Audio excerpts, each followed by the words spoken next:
Ladies and gentlemen, hello there. Thank you for joining us in our second episode of the Lady Talk Show. Today's program, we're going to talk about abusive relationships, and we are humbled to have a famous guest joining us today. His name is Chris Hart, a psychologist, and he's an expert in relationship counseling. Chris, welcome, sir. Good to see you. So, I'll just give you the show. Please introduce yourself. Tell us a bit of your history, hey? Okay. Well, I mean, as a teenager, I went to college and studied industrial chemistry, for heaven's sake, and actually went and worked for a huge multinational for about 15 years. But I don't know, halfway through that I sort of found I didn't really like what they did, and I didn't like their products, and so I began to think about what I would do in the future. You know, Okay. Very gradually, it all led me back to college, and I retrained as a psychologist. To fund the training, I became a management consultant for about 10 years. One of those idiots who's on 4 aeroplanes a week, you know, really. Moving from one place to another. Oh, you have no idea. Carrying my textbooks, you know, and going to college every few days. Yeah. It was quite interesting. But I gradually, I was doing internships, you know, doing training courses, and I gradually became a psychologist, and gradually people started asking me more and more relationship questions. That wasn't my intention. Yeah, but you slowly fell in love with it. But I fell into that thing, you know, Yeah. and gradually, of course, when people started asking me questions, I began studying it. 5 years later, I was really doing a lot of relationship work. But I still do a lot of other things. I do Okay. I do a lot of work on motivation, how Okay. do managers motivate their staff. I do Okay. a lot of work on how do managers perform well, you know, how do they do their job well, things of that sort. So I do a lot of work with corporates. But people know me for the relationship. Relationship mainly. Yeah, well, partly because of there's articles. I mean, I write in the Sunday Nation, I write in True Love and Drum, Wow. and I write on the internet. I've got a couple of blogs I write in and things like that. And Okay. there's some books, of course.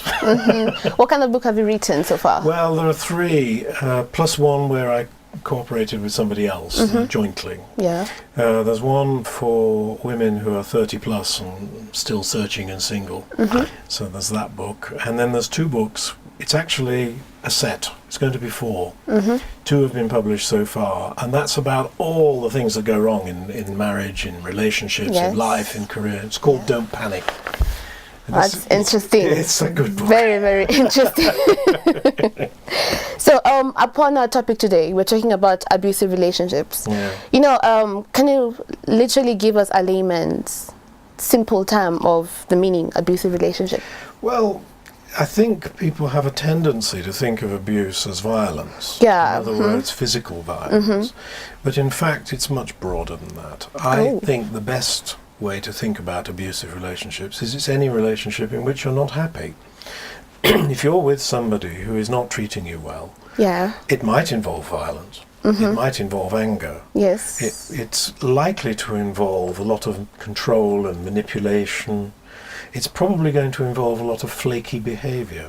Is You're it? with somebody who is, you know, frankly not respecting the relationship, you know, going out and drinking too much, flirting with other people, perhaps unfaithful. In your presence. Not necessarily. I mean, you're going to be pretty upset if you know your partner is... But I think it's quite it's disrespectful on another level if a person flirts with a different person in your presence. Don't you think so? Oh yes, sure.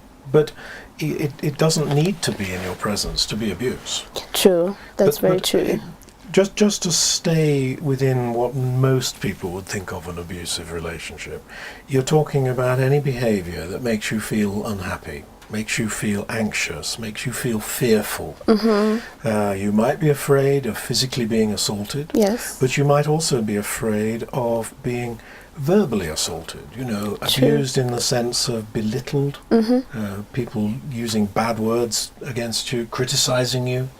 Some Unnecessary. uncomfortable compliments. Yeah, all sorts of things. Yeah. All sorts of things. I mean, the point I'm trying to make is that abuse in a relationship is a very broad thing. Yes. It can, you know, you just... And what I'm trying to say is this. A lot of people ask what sounds like a very silly question. They say, am I in an abusive relationship? As if it's hard to tell. Well, it is hard to tell, you see, because I don't know. You remember the famous story about boiling frogs? If you if you want to boil a frog, put it in water and then slowly start to heat the water, Yes. and the frog will never get out until eventually it dies. You and I would get out when the temperature got to a certain Exactly. point. Frogs don't. Well, the same thing happens in relationships. Everything starts really nicely. Everybody's very sweet. And then you begin to notice one or two small things. Yes. And afterwards there are apologies, you make up, and you think everything's fine, you think you've moved on. But it keeps happening again. And very slowly it gets worse and worse and worse. And like boiling frogs, you never quite realise when you've passed the line where you've moved from an okay Yeah. relationship to an abusive relationship. Very true. So, in a relationship, you've said it's comfortable, everyone is happy, and slowly you start realizing there's no, okay, he was so rude to me this time, but okay, probably he's not in a good mood, so it will not happen. Then it happens again. Yeah. What really causes this? What really causes this behavior to start? Well, the trouble is, abuse can have a lot of causes. Okay. First of all, it's important to say that it's an equal opportunity issue. Everybody thinks in terms of abuse as men beating up women. Yes. And for that reason, there are endless organisations intended to help and protect women in abusive relationships. Do you know how many there are for men? Yeah, exactly. We're going to come back to that. It's an incredibly small number. We're going to come back to that. Yeah. You see the problem, and people laugh. I mean, I've never forgotten seeing an NGO in London made a film. It was brilliant. What they did was they got two actors, a male and a female, and these two had a row in the street. Well, the first film was of him being nasty to her. He was shouting, he was throwing his weight about. Okay. Everybody was getting really upset. They Yes. were turning on them, they were getting hold of him. Then they reversed it. And Now the this time female it was shouting the at- woman was shouting at him. Oh, she was doing this, you know. Everybody laughed At the guy. at the guy. Oh my God. You see, now that's one of the problems. Oh. There are actually more abusive women in relationships than there are Than abusive men. Yes. But a man can't go to the police station. You turn up at the police station, my wife beats me, you know, everybody will laugh. So he doesn't. So the statistics are all weird and skewed. You get the point? I do understand you, but can you be kind of a bit specific? This causes, because I know clearly there are some things which really trigger such behavior in a relationship. Why do, the way you've said, some women or men tend Right. to start changing their attitude towards the other? Well, like I say, there are a number of reasons, and they affect men and women equally. Equally. You may be dealing with somebody who has a personality disorder. There are several well-known personality disorders which involve the person being deeply insecure and they're very controlling Yeah. and very volatile in their moods. So the most famous one is called borderline. Now, a borderline, for example, deeply fears being abandoned. So they look for any slight sign in the relationship that the other person is beginning to lose interest. And the moment they begin to see that, they're triggered. And they start to be controlling, they Yeah. start to be abusive, they start to get angry, all sorts of Violent things. and Yeah. everything. On a milder level, you might be talking about somebody who's had a very strange childhood and is rather insecure and a bit like the borderline, keeps imagining that the relationship is going to go wrong, and so they become controlling. Yes. You start to discover that they are beginning to be rude about your friends. You know, I don't like when you're talking to so-and-so, you know, or you're in a party and they say, you're flirting with that guy. You just... Out of glanced nowhere. away. No way. But they don't see it like that. Yeah. Some people, it's not anything like as bad as that. It's just that they have slowly, through habit, they become critical and controlling. Some people are psychopathic. They actually don't care about you at all. You are a tool to be manipulated. You see what I mean? So when I snap and say jump, just ask how hard. Don't ask any questions. With a psychopath, life can get very tough. Oh. The thing that's really difficult with all of these people is that when you first meet them, they're lovely. Okay. They're really nice. They're Okay. often very attentive, very romantic. You think you've met Prince Charming or Princess Charming. Oh. And it's only slowly over a period of months that you begin to see the change occurring. You see what I mean? So it's actually quite easy to get into abusive relationships Without knowing. without realizing it. Now, somebody who's had a few relationships and is 35 years old and been around the block a few times will know the signs.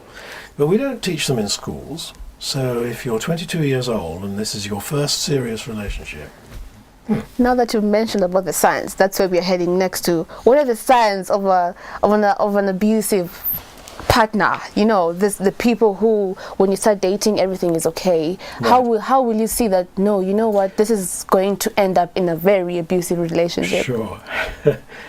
The first thing you must do whenever you meet someone is you want to make a lot of small talk long before you admit that you're in a date. You know, so the very first time, imagine we just meet at a party. We should chat. Now, without admitting it, we should be both interviewing one another. Indirectly. Well, no, bluntly. Bluntly. But you do it nicely, you know. So, I mean, you think about, there are many things you can talk about which are safe subjects. Like Okay. I can ask about your work or your studies. If I ask about things like that, you're flattered, you enjoy it. If I straightway start asking you very personal questions, you'll think I'm weird, won't you? Yeah, it's very weird. Right. So now you see the point. As we start to talk on safe subjects, you should be watching out for signs of weirdness.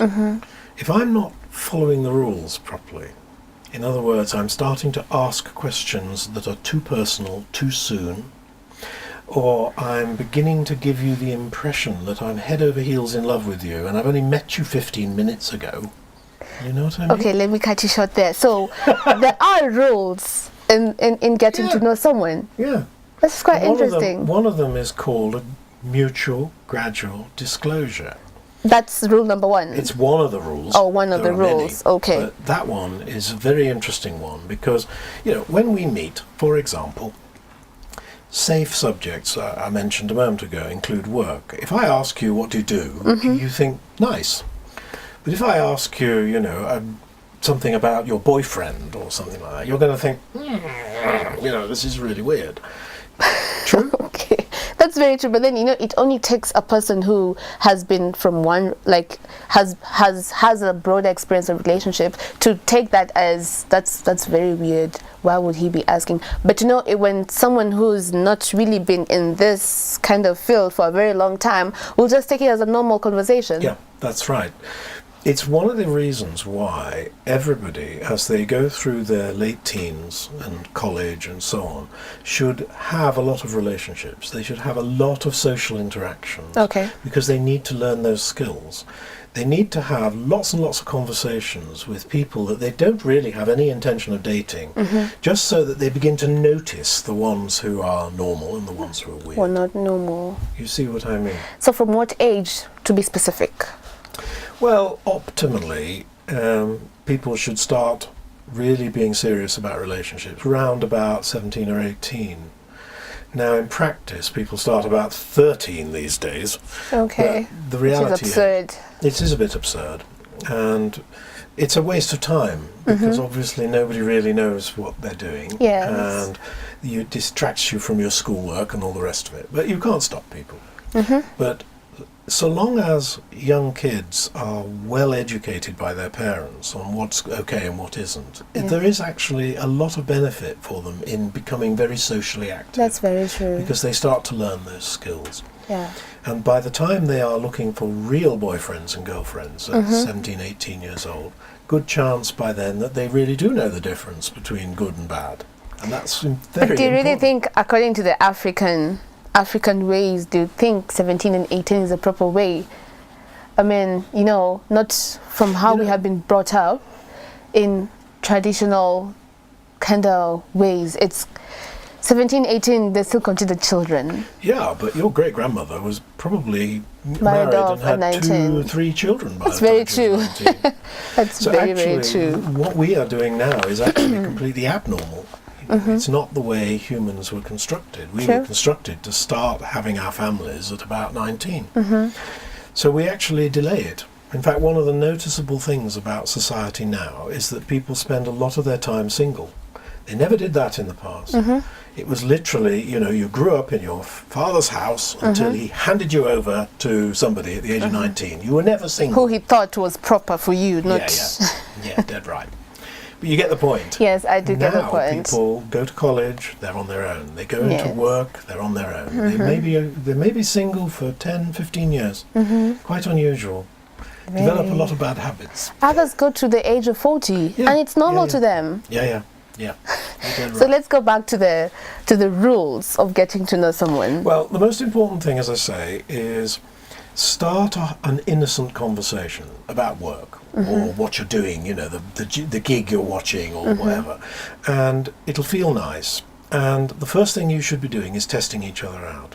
Social skills, appropriate behaviour. I mean, for example, if I'm being very attentive to you and very lovely, and then somebody jostles me on the way to the bar, and I immediately go, that is not appropriate behaviour. That's not appropriate. And if you are wise, you would never even think about having a date with somebody who was rude to a waiter, rude to somebody who jostled them, or a taxi driver or something like that. Because sooner or later, it'll be you. That's very true. Yeah. It doesn't really matter, but it's gonna end up being you one way or another. So, step 1 is watch for inappropriate behaviour. Later on, you start watching for more focused inappropriate behaviour. You begin to watch for signs of criticism. I should not be criticising you. We might discuss things like, is Ruto right or wrong? That's not criticism, is it? If I start saying to you things like, I don't like your mother, I don't like the way you treat so-and-so, or what, that's criticism. If you begin to see criticism building up in a relationship early Stages. then things are wrong. So red lights. Similarly, if things go too fast. What's the meaning of too fast, though? If I am saying I love you within an hour, I don't, do I? I don't know you. Okay, let me get this straight. What's the meaning of too fast? Because people have different definitions of we're taking things too fast, too slow. Yeah, absolutely. But focus on the first few hours.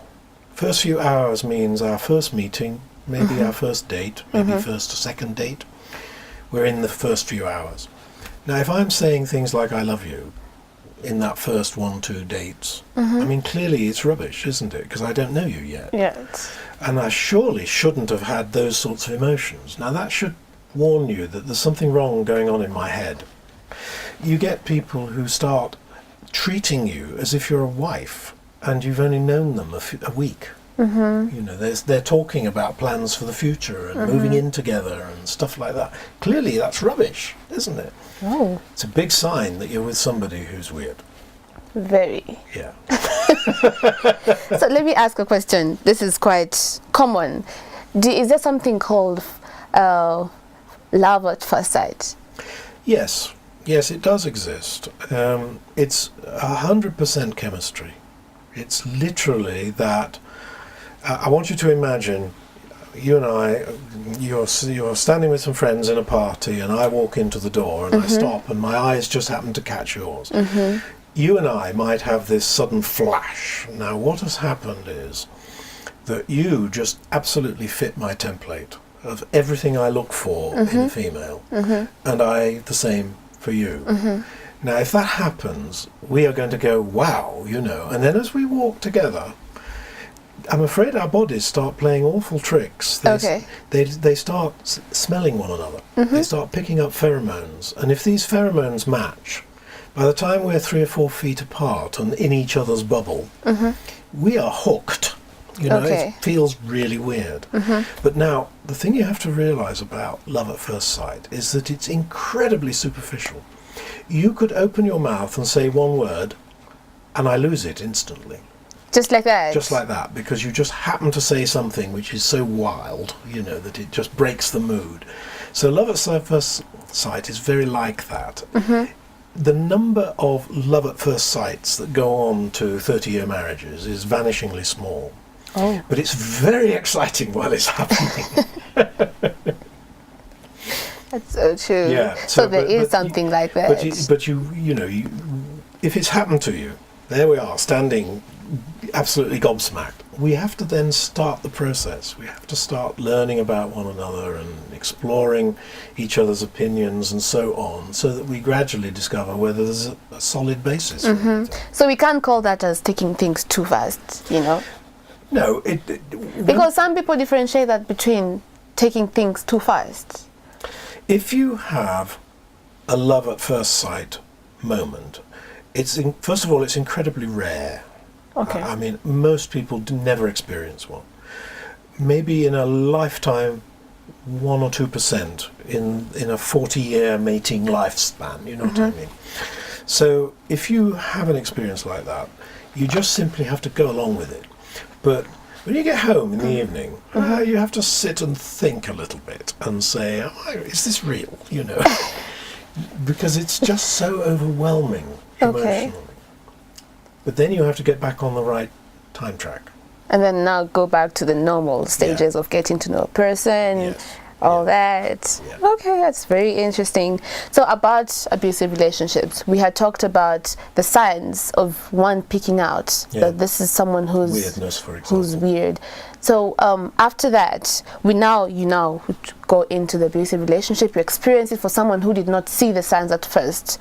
There are these effects which come later on. What do you mean? The effects of an abusive relationship, like, for example, psychological effects to the person. Right. What usually happens is that a relationship starts and it's all feeling quite good, and then you start getting these quite rare occasions when something weird happens, and to begin with you dismiss them. What is usually involved is that the other person, the abusive person, is making you feel really bad.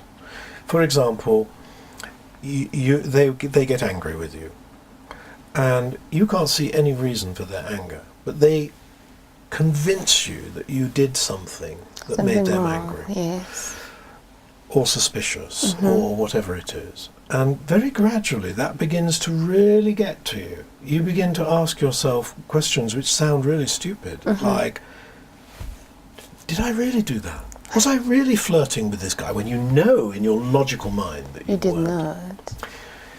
Now, as that process starts, I mean, your sense of self starts to fragment. You begin to be really insecure about your own behavior, you know.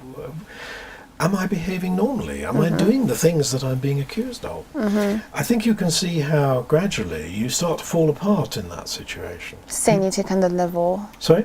The sanity kind of level. Oh yes, you start really questioning begin to your doubt sanity. You begin to doubt that you're sane. You begin to doubt that your opinions are valid, and things like that. This person is eating away at your self-esteem and your sense of self.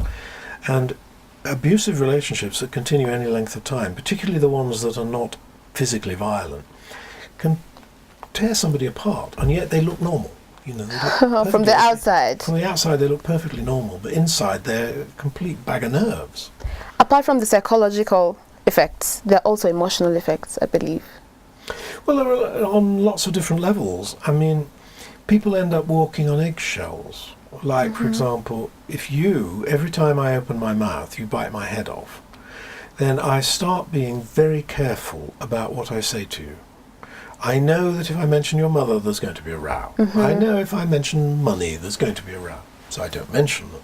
And slowly, big black holes develop of things I can't talk about. And if I notice you starting to talk about them, I'll start to get really quite nervous, and I'll start to try and shut the conversation down. And I'm feeling fear, anxiety. It's no longer love anymore. But the strange thing is, you see, the abuser will constantly tell you how much they love you. And they'll constantly make it look like the things they're telling you to do, what have you, are all about love. You know, they'll say things like, I want to go and see my parents. And they'll make reasons why I shouldn't. And it'll all be around, we need to spend more time together. We should go away this weekend. Don't go see your mother. And for a moment you feel, okay, we're back You're to thinking, normal. well, that's lovely. Quality time. You don't realise gradually you haven't seen your mother for 6 months. Oh my. You see what I mean? Yes. Yeah. It's very scary now that you even mention it, you know. Scary is a very good description. If you're in one of these relationships, they can get very scary indeed. Very scary. Whoa. Okay, I think I'll cut you there for now. We'll go for a short break. So, as you've heard from Chris himself, the definitions of abusive relationships, its effects, the signs, and we're going now for a short break. When you come back, we'll continue talking more about this.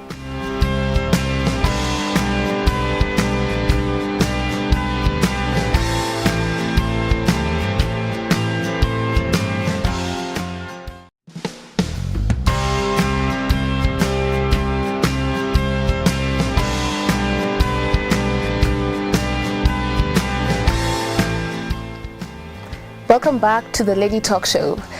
Our topic today was abusive relationship, and before we went on a break, we were talking about the effects of an abusive relationship. Welcome back. Hey. Thank you. So we're going to go straight to some of the measures one can take, how to avoid an abusive relationship. Okay. Avoidance is all about spotting weirdness very early. Yes. In fact, it's really about not getting into relationships until you're sure that the person you're with is perfectly okay. You know, a lot of people, they meet somebody, they immediately organise a first date. And they go out on that first date and they start kissing and cuddling straight away. And before you know it, it's actually quite difficult to back out. Now that's a bad thing to do in relationships. What you should do is try and meet people in the full light of day, no alcohol, you know, work sort of context. You meet, you make small talk. You perhaps make small talk for, you know, on maybe one or two occasions for a total of an hour before you actually agree to go and have coffee together. Yeah. In daylight, in Java. Oh, okay. You know, now you can see how gradually you can build up quite a lot of information about one another, and you've not yet been on a date. You're just drinking coffee. Now, when you finally get to the romance, you already know enough about that person that you know that they're not going to turn into some sort of axe murderer. You see what I mean? Yeah. So the most important thing about avoiding getting in these relationships is don't go too fast. Learn the signs. Have enough social experience that you can tell the difference between good people and bad people, both men and women. And if you see any sort of inappropriate behaviour, it doesn't have to be directed at you. I mean, like if you go to some party and you see this girl and she's busy dancing on the tables and all, don't have a date with her. You know, because chances are there's lots of weird things about her. Same with, you know, a girl sees a really nice guy, looks very, very nice, but there he is mistreating the waiters. Don't accept a date. Just say it's a no-no. You look nice, but I'll think I'll pass. Yeah, that's right. But of course, then you get into the situation where you've come up against somebody who's a very skillful seducer, and they really don't show any of these signs until you're in the relationship. True. And then you gradually begin to see it happening some months later. Yes. That's the most difficult thing of all. Well, I think I should have asked you this question before we come to how to avoid it. The different forms of abusive relationship first. I think that would have come up before this. Okay. The one that everybody knows, of course. Something that you've been dealing with. Something which I deal with these all the time. Yeah. The commonest one, the one that people know about most, or I shouldn't call it commonest, I mean it's the one everybody knows about, is of course a violent relationship, physically violent. And what I said at the beginning is still true. Women start more physical fights in the home than men do. Verbally. No, they start with, you know, fists. Throwing spoons, cups. Yeah, they break the plates. They are 3 times as likely as a man to pick up a weapon, you know, a kitchen knife, or a brick or something.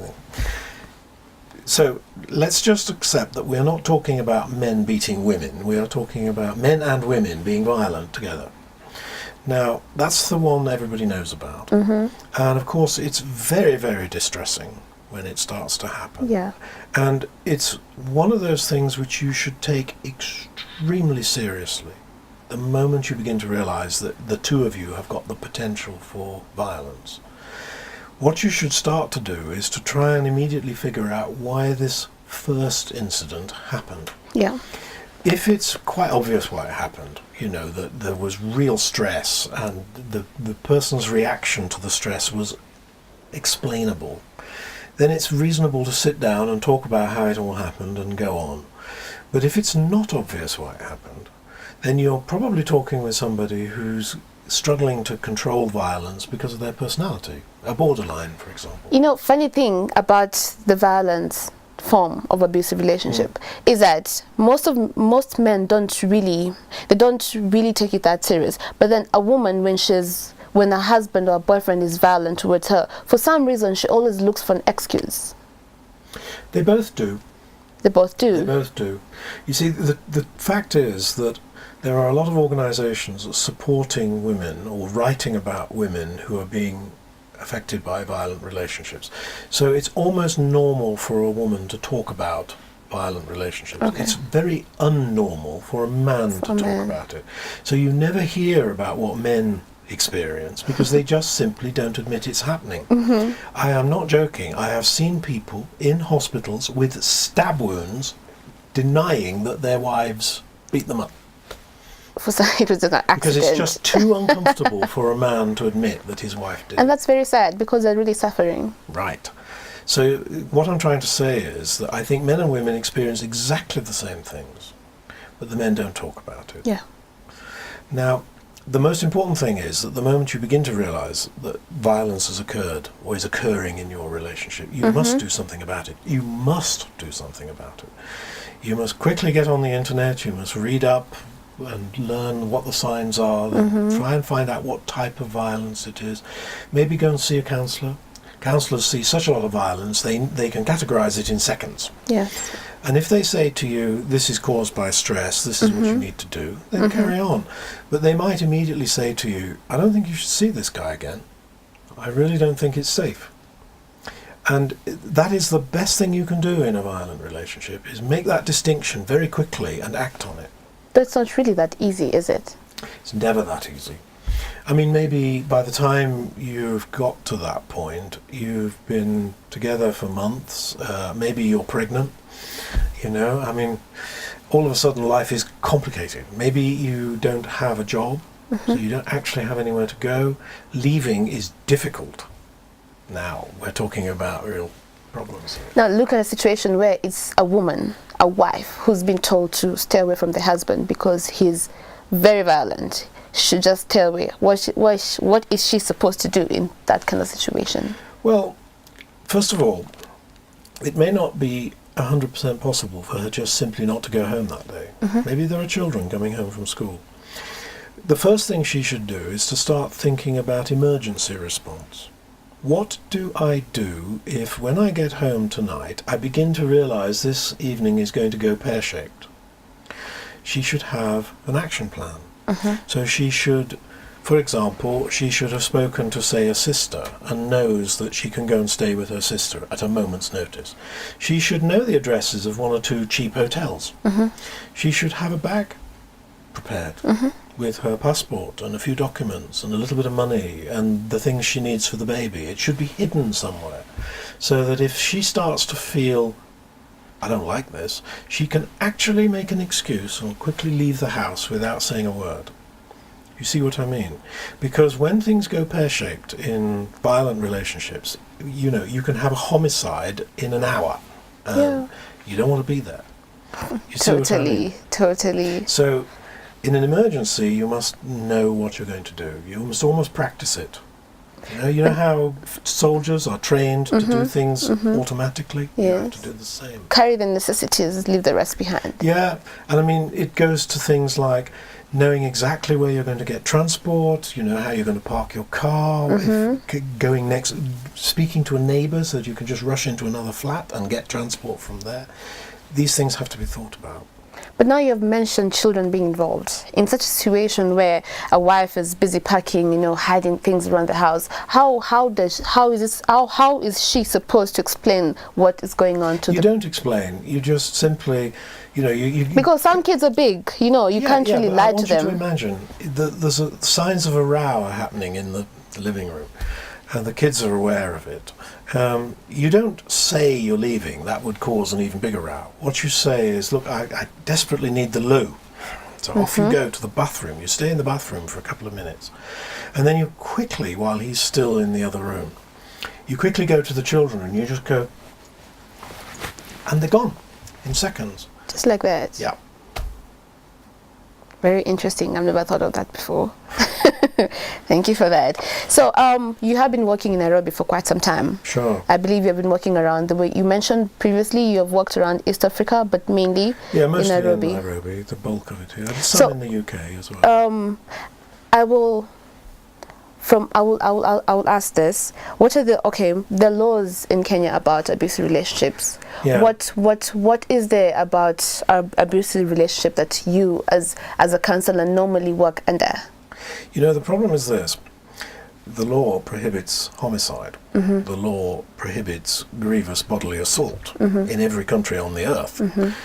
But that doesn't protect you when the doors are closed and you're having a fight at 3 o'clock in the morning. Yes. By the time the police come, if they ever come, it's too late.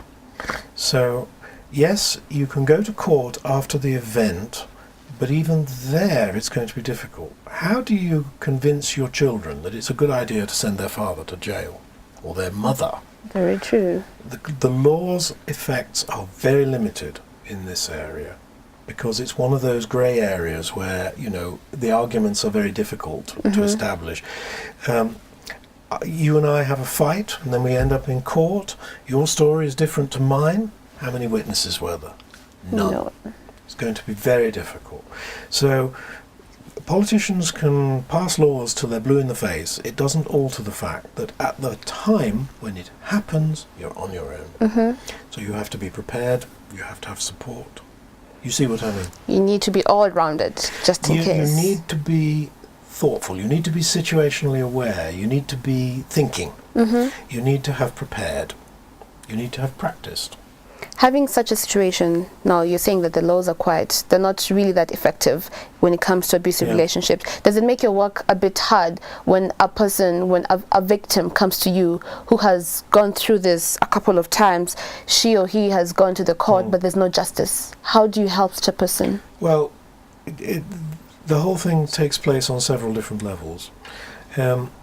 First of all, you may have to convince the victim that they are the victim of a crime. Yes. That they are the victim of abuse. They may not see it that way. They may have become codependent in the way that we were talking a moment ago, and they may feel it's all their fault. They sometimes come and say, I'm forever annoying my husband. What do I do to stop it?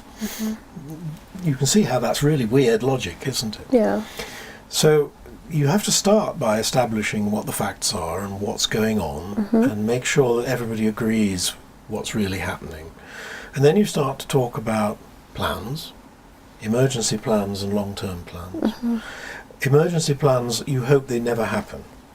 But long-term plans are things you intend to happen. So you might start talking about how they disengage from the relationship, taking months to do it, replanning their lives before they actually make the move. Do you see what I mean? Yeah, so how long does that take to convince the person that, you need to start changing some things in your life? It can take, 2 or 3 weeks perhaps to get to the point where they realise they've got to do something. It might take them then 3 months. That's just like the first step. There's still a long way to go, obviously. Yeah, because, think about it. You're a wife, 3 very small children, you can't work at this time, you have no income except from him. If you just walk out, life's going to be really tough. So, what do? You start by going to see a lawyer, secretly. You start preparing so that when the move actually happens, you've all got the papers ready so that the child support can be negotiated very quickly and so on. You prepare before you go. Okay. If you just go before you prepare, chances are you'll be back the next day because you've run out of stuff. You run out of stuff. Well, around the East African countries that you've worked with, which is it? Is this abusive relationship more highly, the cases reported? Is it highly in Kenya, or it's something I think this is what's called a human universal. I think it's just about the same in every context. It's the same in every country on earth. It's the same in every community, you know, regardless of whether it's urban or rural. What tends to happen differently is the level and the degree to which you can get help. What are the different levels? Well, for example, if I'm living in a very traditional village and I rush home to my mother and say my wife's beating me, she's probably going to laugh at me and tell me to go back. Yeah. If I'm in Nairobi and I can go to some refuge, then there's a reasonable chance that they'll take me in and help me. Seriously. So the response is going to be different depending on the circumstances. If I ring the police in Stockholm, I think they might be there within 2 minutes. If I ring them in Westlands, the chances are they'll never arrive. They'll never arrive. You know, so that's what tends to vary. That's very true. You had mentioned earlier about organizations which have been brought up to see through into this situation. What organizations are that? Can you mention a few? I'd rather not mention any names, but yes, there are quite a lot of organizations, particularly focused on women. Abusive relationship against women. No, yes, they tend to focus on violence, and internationally they tend to be focused on providing refuges, and providing advice and legal support and so on. And I'm not denying for a split second that they're very good. The big problem is that there are almost none for men. So it's very hard for a man who's in that sort of situation. So it makes your work a bit hard for a man who comes to you. A man who, you know, most men, they literally deny it's all happening until they explode because there's nowhere to go. It's very difficult for men. And you know as well as I do that, you know, when the press report a man who's been abused, it's got a touch of humour to it, hasn't it? You know, we think it's funny when a man is abused. We take it very seriously when a woman is abused. So it's harder for men. Very hard, hey? And you say that it's very effective, the organizations really? Oh, the organizations that do this sort of work are very good. I don't want to put them down for a split second. The big problem is that they focus on women and they focus on violence. They tend to miss, a lot of them tend to miss the psychological abuse. But, you know, the fact remains that they're there and they are quite good. So, I don't know if you're going to help us go through this. What are some of the incidences that you've actually faced? A person come. What are the most common cases that you come and face? Victims come to you. Is it something that when they see, they come to you straight away, or most of the victims that come to you are those who have gone through this abuse for quite a while? Most have stayed in the relationship for quite a while. In a perfect world, people don't get into them, but in practice a lot of abusers are very skillful lovers, and they suck people into relationships, and it's much later that people begin to realize they're in one. People tend to come to me at that point in 2 or 3 different sort of categories, if you like. There's the person who realizes, I'm in a violent relationship, I've been hit, and so they come and talk about that. Much more subtle are the ones who come and they tell a very confused story. They talk about unhappiness and rows, and it takes a little while to get through what exactly is happening because they don't present a clean story. And that's because their partner is manipulating them in lots of ways. There's a process called gaslighting where the perpetrator is manipulating your sense of reality, telling you that things you believe are not true, and doing it so effectively that you actually don't know the difference between right and wrong. So when people come in that state, it can be quite confusing for a little while. A lot of people come so late that actually there's nothing can be done. In other words, it's actually about helping people come out of the relationship. And I think you can imagine that in cases where you're talking about the perpetrator's got a personality disorder or something like that which can't be fixed, then that is actually the only way out. And the only tragedy is that they didn't come a year or 2 years earlier. You know? Which they would have saved the situation previously. Yeah. So I think if it's possible for you, let's pretend that I'm your victim. I have, for the sake of our viewers, for someone who really didn't understand, those who come late, those who come early, I'm a victim. I'm coming to you. Can you take us through the process of you counseling me as a long-term victim of such an abusive relationship? What normally happens, of course, is a little bit like people going to the doctor. When people go to the doctor, they often don't tell the symptoms straight away. Maybe the symptoms are a little embarrassing. You know, and so you come in and you start... What kind of symptoms are we talking about? Well, let's imagine you've got some infection in a place you don't like talking about too much, and you've encountered a male doctor. Probably you'll start by talking about other things. The same thing happens a lot in counselling situations. People come in and they start to tell you that they're unhappy and their lives are a mess, and it can take a little while to just tease out what the real problem is. So the starting point is always just to say, what should we talk about?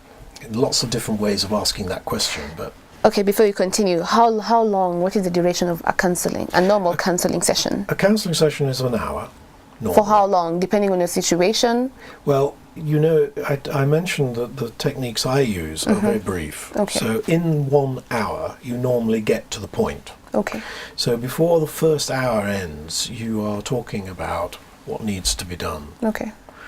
Now, the starting point is, it's very dangerous, for example, for me to be asking you questions about what's gone wrong. Because if I do, I could be putting ideas in your head and we could go off at a tangent. So it's much more important for me to ask, how can I help you? And let you start to talk. And then I've got to listen very hard for all the little cues that tell me that what you're telling me is the sanitized version. And I start hearing odd words that suggest that I need to ask a few questions. Okay. And so we start delving. Stage one. Yeah. Then, of course, we establish what the issue is. So it appears that you are in a relationship and you are a victim of some type of abuse, either violence or manipulation or control or whatever it is.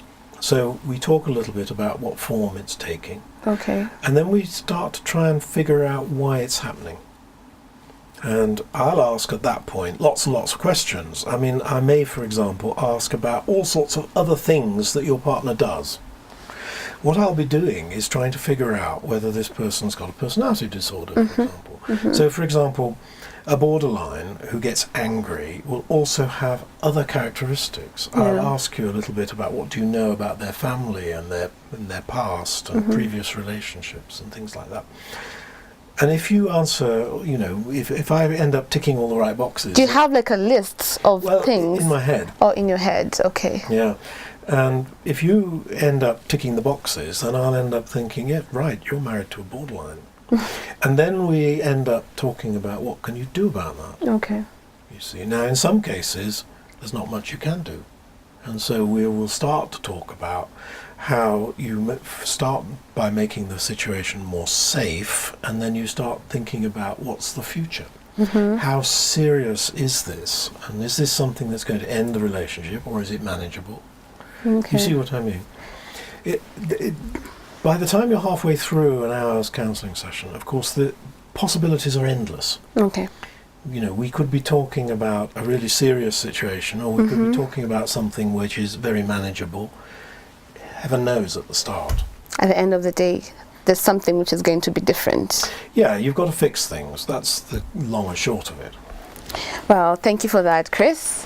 Thank you for having you. Thank you for taking time to come and join us. Really appreciate it. Well, those who are watching us at home, thank you for staying with us for the 45 minutes that we've been watching this show. You've heard from Chris himself the different forms of abusive relationships, what people do and how they help, how he helps people when it comes to such situations. So hoping that you'll join us in our next episode. God bless you.